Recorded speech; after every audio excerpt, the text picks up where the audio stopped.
छत्रपती संभाजीनगरमध्ये शिक्षक सुरेश भोसले मृत्यू प्रकरणामध्ये गुन्हा दाखल झालाय। खुलताबाद पोलिसांनी 7 आरोपींच्या विरोधात गुन्हा दाखल केलाय। खुलताबाद पोलिसांनी 4 आरोपींना अटक केलेली आहे। शिक्षक सुरेश बोरसेचा पोलीस आणि वाळू माफियांच्या मारहाणीमध्ये मृत्यू झाला असं कुटुंबियांचं म्हणणं होतं। हत्येचा गुन्हा दाखल करा अशी मागणी बोरसे कुटुंबियांनी केली आहे। सुरेश बोरसेच्या पत्नी अनिता बोरसे दादांच्या राष्ट्रवादीच्या सरचिटणीस आहेत।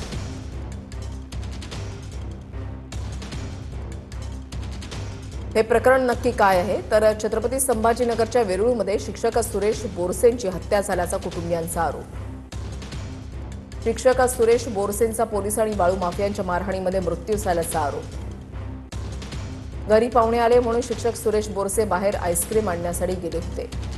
साध्या वेशातील पोलीस अधिकारी आणि अज्ञात वाळू माफिया परिसरात उभे होते।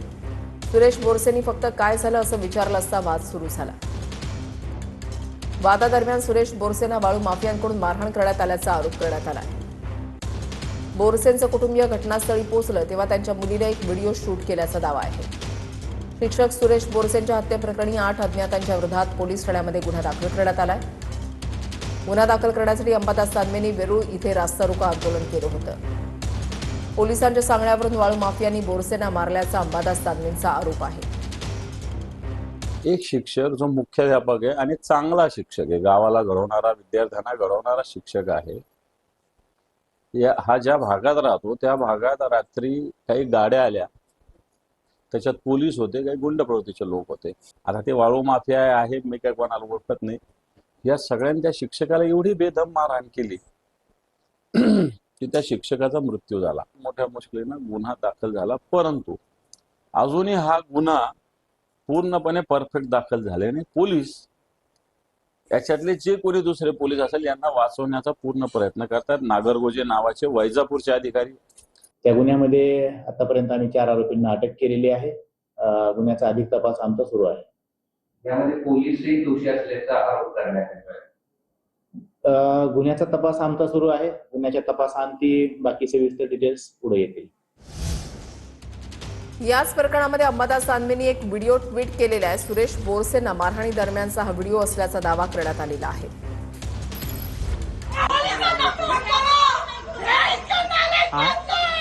एक नंबर, 2 नंबर, 3 नंबर, 1000 नंबर। गाडीचा व्हिडिओ घे म्हणजे त्यांना नाही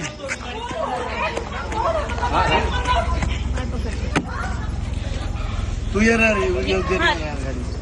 जागा नाही बघा हे सगळे लोक जमा झालेले बघा।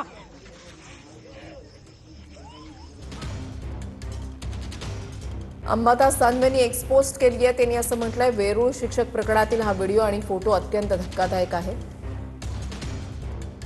ज्या गुंडाला एक मुलगी हा एक नंबर म्हणून स्पष्टपणे दाखवत आहे तो एका खुनाच्या गुन्ह्यातील आरोपी असल्याची माहिती आहे।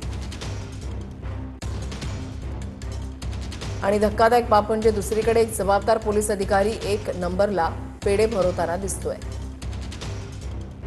गुन्हेगार पोलिसांच्या डोळ्यांसमोर आहेत, त्यात एक पोलीसही स्पष्ट दिसतोय। घटनेच्या वेळेला ते पोलिसांसोबत हजर आहेत, त्यांचे रेकॉर्ड पोलिसांना ठाऊक आहे। असं असताना काल खुलताबाद ठाण्यामध्ये दाखल झालेल्या गुन्ह्यात आरोपी अनोळखी कसे काय असू शकतात? हा गुन्हा नावानिशीच दाखल झाला पाहिजे। पोलिसांची उघडी अजिबात सहन करणार नाही।